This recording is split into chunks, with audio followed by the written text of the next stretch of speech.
За тэгээд нэмж хэлэхэд энэ хүмүүс болохоор түрүүний хэлснээр хохирогчийнхоо тэр энергийг ингэж бусад руу цацруулангаа бусдаас анхаарал авч өөрийнхөө энергийг хооллдог ийм нэг төрлийн паразит маягийн энерги сорж байгаа ийм хэлбэр баггүй. Тийм учраас энэ дээр бас маш анхааралтай байгаад дараа жилдээ аз жаргалтай одоо дээрэс нь илүү хувь хүнийхээ хөгжөөлд, дээрэс нь санхүүгийнхаа хувьд ч гэсэн нэлээд юм хөгжил дэвшилтэй байхыг хүсэж байгаа бол та ийм хүнээс бас зайгаа барих хэрэгтэй. Та бүхэн Зоол Арт YouTube сувгийн шинэхэн бичлэгийг хүлээвэн үзэхэд бэлэн боллоо.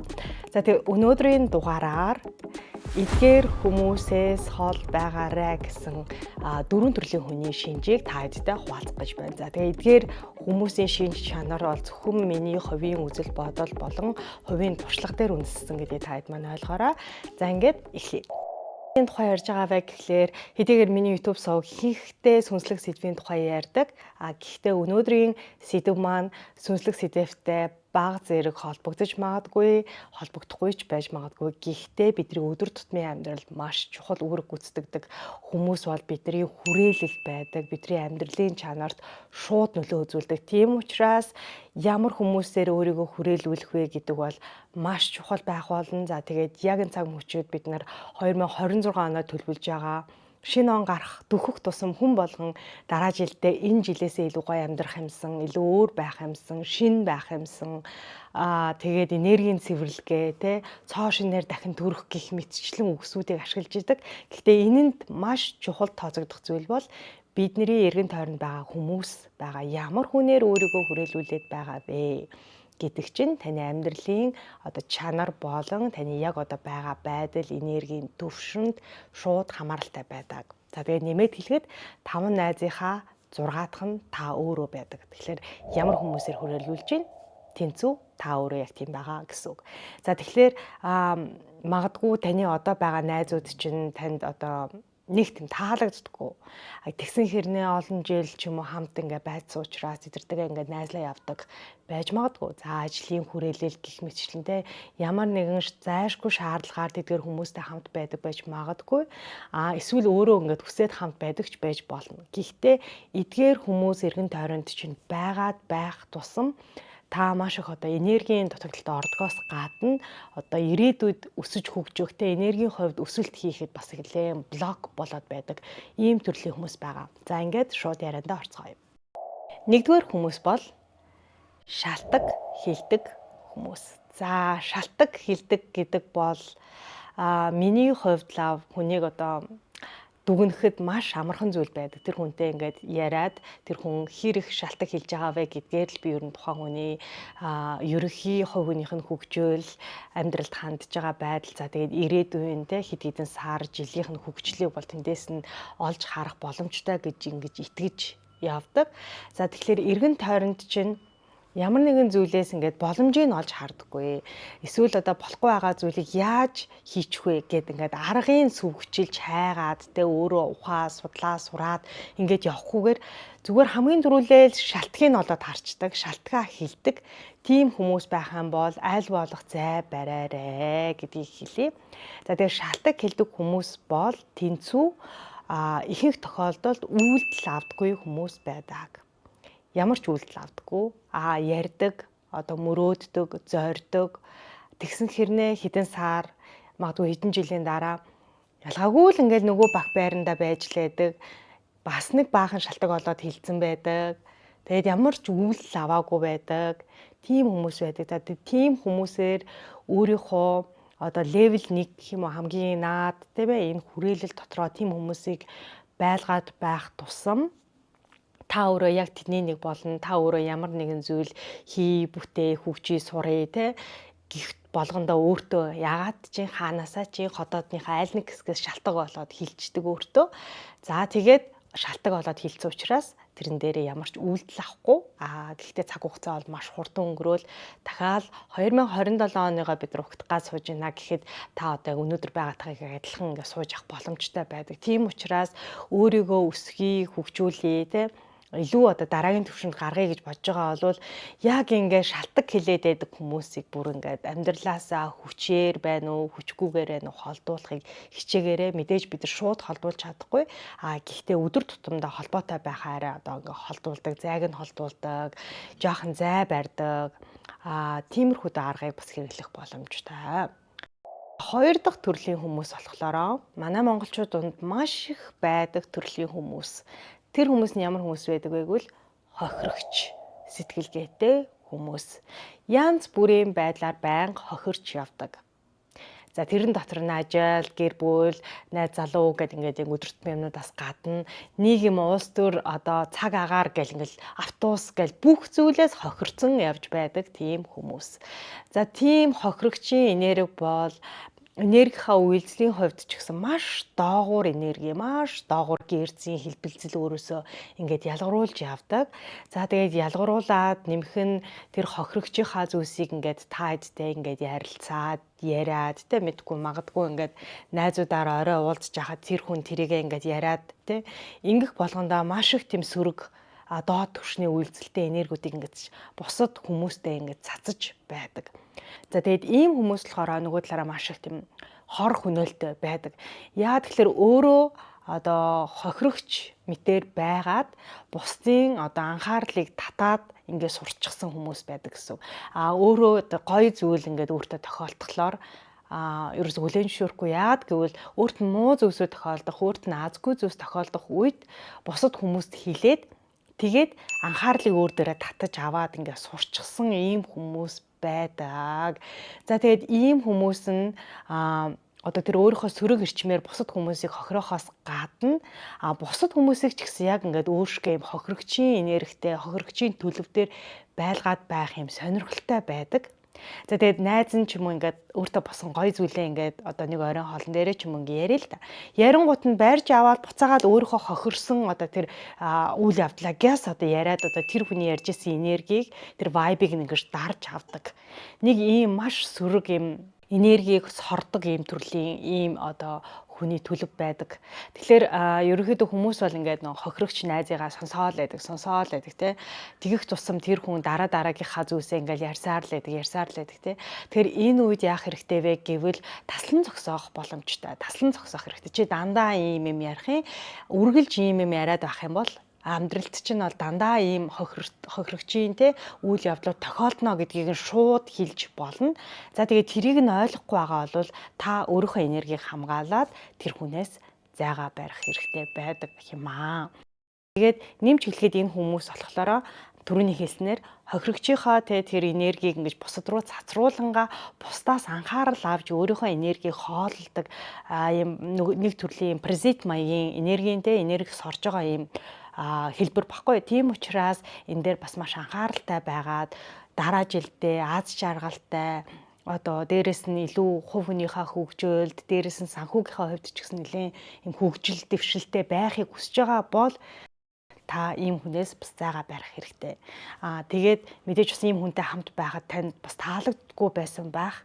Гэхдээ та өрөвдөөд ч юм уу олон жил болцсон болоод ч юм уу хамт байгаад байдаг байсан баг. Гэхдээ таалагддаггүйгээ хүнтэйгээ ингээд хамт байгаалах тэр хүний яриаг хэдэн цаг сонсоод суугаад л байна гэдэг бол одоо та өөрийгөө бас маш муухайгаар одоо хүчирхийлж байгаа юм хэлбэр баггүй юу. Тийм учраас хил хязгаарыг бас хатуу тавьж өгөх хэрэгтэй байдаг юм шүү. За 3 дахь төрлийн хүн нь болохоор 1 дахь болон 2 дахь төрлийн хүмүүс дээр ихэвчлэн гардаг зан төлөв байгаа. За тэр нь юу вэ гэвэл атаархуу байдал. За эргэн тойрондоо ийм атаархуу хүмүүсийг айл болох байхгүй байхыг одоо хичээх хэрэгтэй. За атаархал гэдгийг бол ингээд шууд үгээр бид нэр одоо үгээр ч юм уу харцаар ч юм уу те мэдрэхээс илүүтэйгээр атаархлыг бол илүү энергийн түвшинд бид нар мэдрэх юм боломжтой байдаг. Яг ингээд өөрт тань хэдий найз чинь хэдий одоо гэр бүлийнхэн чинь хэдий хамаатан садан чинь байсан хэрнээ яад чинь чамд гоё юм тохиолдох үед тэр хүмүүсээс ирж байгаа мэдрэмж энерги нь сөрөг болж хувирдаг бол энийг атаархал гэж нэрлэнэ. За тэгэд танд одоо сайхан зүйл тохиолдохоор ягаад ч юм алга болчдөг. Азгүй зүйл тохиолдох үед ягаад чинь гараад ирдэг төрлийн юм хүмүүс бол юм атаархуу хүмүүс байдаг. За атаархал гэдэг нь өөрөө бас маш доод хэлбэлцлийн юм энерги. Суурь нь болохоор ертөнцийн юмс хязгаартай гэсэн үзэл байна гэсэн үг. Энэ хүн гоё юм болчихлоор надад байхгүй байна. Энэ хүн сайхан байцглаар минийх дуусчих гад байна. Энэ хүн төрүүлээд авчихлаа. Тэгэхээр надад үлдсэнгүй гэсэн энэ ерөнхий үзэл санаа итгэл үнэмшил нь өөрөө атаархал гэдэг юм сөрөг сэтгэл хөдлөлийг бий болгодог байх нэ. За тэгээд хэрвээ хүн өөрөө ингээд элбэг хангалуун итгэл үнэмшил юмс бол элбэг хангалуун байдаг юм гэж итгэл үнэмшил нь тогтсон хүн бол найзд нь гоё юм болоход ямар гоё юм бэ гэд баяр хүргэж чаддаг тий. Тэгээд дараа нь найзд нь гоё юм болсон юм бол өөрт нь ч гоё юм болох боломжтой гэдгийг мэддэг, урам авдаг. За тэгээд шаардлагатай зүйлд найзаасаа тусламж авдаг, асуудаг, тэг үлгэр дуурайл авдаг ийм сэтгэлгээтэй хүмүүсээр өөрийгөө хүрээлүүлэх хэрэгтэй. Харин таныг сайн явахаар уурлаад байдаг хүмүүсийг ерөөсөө аль болох амьдралаасаа левел 1 гэж нэрлэж байгаа яг энэ дотны зооноосоо болвол түлхэж хол байлгах хэрэгтэй байдаг юм аа. За тэгээд яагаад тэгж ийнвэ гэхлээр энэ өөрөө маш тийм сөрөг эрчим нэмэх нь атаархал гэдэг чинь өөрөө бас буцаагаад хөрвөхтөө юм хараал болж хувирах юм боломжтой байдаг. Сайн явж байгааг чи хараад уурлахаараа муу байгаасаа гэж дотроосоо ухамсаргүйгээр ингээд тэр хүн чинь хүсэж ийн гэсэн үг те. Тэгэхээр тэгэх хэрэггүйгээр сайн явж байгааг чи хараад ямар гоё юм бэ гэж баяр хүргээд дараа нь өөрөө гоё байгаад танд буцааж тэрийгээ ингээд шеэрлдэг те. Тийм л гоё энергитэй өндөр хэлбэлцэлтэй хүмүүстэй хамт байснаар хамт хөгжих юм боломжтой байдаг. Тэгэхээр хатуу ч гэсэн яг нэг тийм үгээрээ хэлэхгүй, үйлдэлээрээ илэрхийлэхгүй байгаа ч гэсэн яг нэг тийм энергиэрээ, мэдрэмжээрээ танд мэдрүүлээд байдаг тэр хүмүүсээс аль болох зайгаа барих хэрэгтэй. За дөрөв дэх төрлийн хүмүүс нь таны эрх чөлөөг хязгаарладаг хүмүүсээс хол байх хэрэгтэй. За энд бол олон төрлийн хүмүүс орж болно. За найзууд байгаа. За тэгээ хамгийн ихээр бас оролцдог нь гэр бүлийнх нь нөхөр, эхнэр байж болж байна. За ажлын газрын хүн, дарга, захиралчин байж болно те. Ямар нэгэн байдлаар таныг өөрийнхөөрөө байгаад, өөрийнхөөрөө бүтээлж байгаад, өөрийгөө илэрхийлэхтэй дуртай зүйлээ хийх, хүсэл мөрөөдлөө дагах, ингэх болгонд чинь таны эрх чөлөөг хязгаарладаг. Тэгээд танд бойл гэж хэлдэг, яах гээд байгаа гэж хэлдэг, эсвэл таныг шоолдог, тэ чи чадахгүй гэж хэлдэг, юу хийгээд байгаа, ямар ичмээр юм бэ гэж хэлдэг, тэ.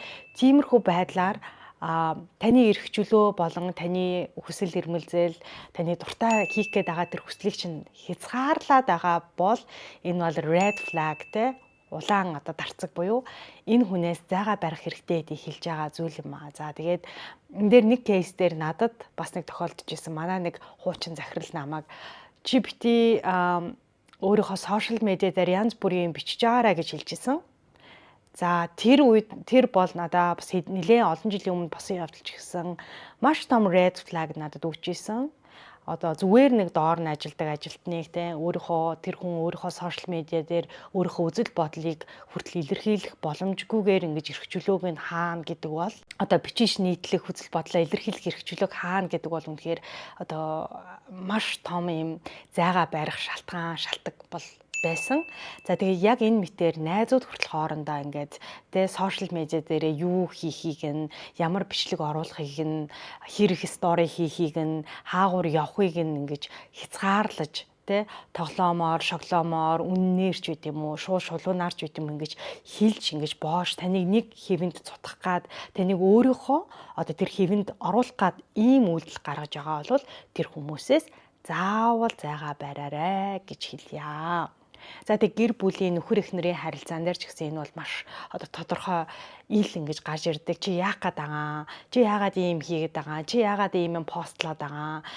Чи ингэн гэж юу байдیں۔ Гэд энэ мэтчлэн таны одоо эхнэр нөхөр чинь танд бас ийм хязгаарлалт эрх чөлөөг чинь боосон зүйл гаргах юм бол тэр үе дээр нь шууд одоо ярилцаад те татгалзах ингэж одоо хил хязгаараа тогтоох хэрэгтэй.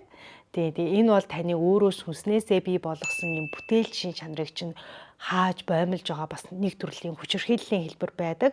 Нөгөө талаараа нарциссист одоо тийм хүмүүсийн анхны шинж тэмдгүүд нь бас эрх чөлөөг тань хязгаарлах гэдэг байдлаар илэрдэг учраас энэ бол маш аюултай зүйл байдаг юм аа. За ингээд би өөрийнхөө хувьдаа өөрөөсөө аль болох хол байлгахыг хүсдэг 4 төрлийн хүний шин чанарыг та хэдтэй хуваалцлаа.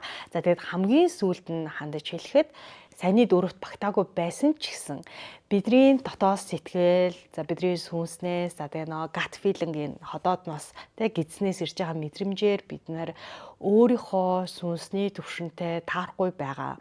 Өөрийн тань сүнс хамт байхыг хүсэхгүй байгаа. Дээрээс нь таны энергийг сороод байгаа тэр хүмүүсээ зүн савингоороо 100% магадлалтайгаар бид нар мэдэрч чаддаг. Байглаасаа тийм хүмүүс байдаг.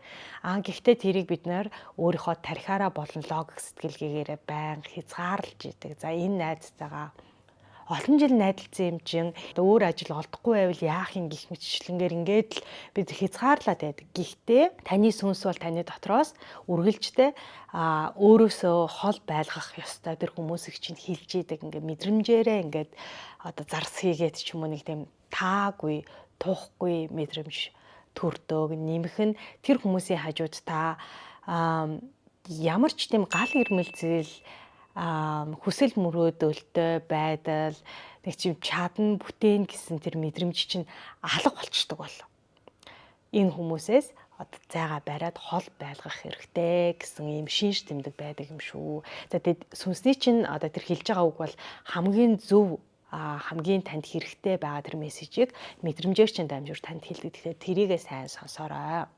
За ингээд 2026 он гарахад хэдхэн хоног үлдсэн байна. Тэгээд энэ гоё цаг хугацаан дээр бид нэр өнгөрсөнтэйгөө зууралдаж өнгөрсөнд байсан тэр одоо хүсэхгүй байсан, таалагдахгүй байсан, өөрөө та дургүй байсан тэр бүх зүйлсүүдээ өөрөөсөө тавьж явуулах, чөлөөлөх энэ гоё цаг хугацааны цикл явж байгаа гэдэг байдлаар хүлээж аваарай. За тэгэхээр танд хэрэггүй зүйлсийг та ингээд тэрнтэйгээ зууралдаа тэндээ ингээд байх ямар ч хэрэггүй. Одоо тэгэх тусам та тэр энергийн хувьд стагнант гэж хэлж байгаа ингээд гацалттай болж эхэлдэг. Яг энерги чинь яг энэ шавар шавхаа мэтэр ингээд гацаж ирдэг гэсэн үг. За тэгээд 2026 онд та бүхэн дургүй ажилласаа гараад дургүй хүмүүсээсээ холбоогоо таслаад харин үргэлж хийхийг хүсдэг байсан зүйлээ хийгээд багынхаа мөрөөдлийг биелүүлээрэ гэж хэлье. За ингээд өнөөдрийн бичлэг маань үгээр өндөрлөж байна. Та бүхэнд энэ бичлэг таалагдсан бол subscribe дараарай. Өөрийнхөө сэтгэлийг комментээр заавал бичиж үлдээгээрэй. Ингээд дараагийн олон контентуудаар иргэн уулзцгаая. Баярлалаа.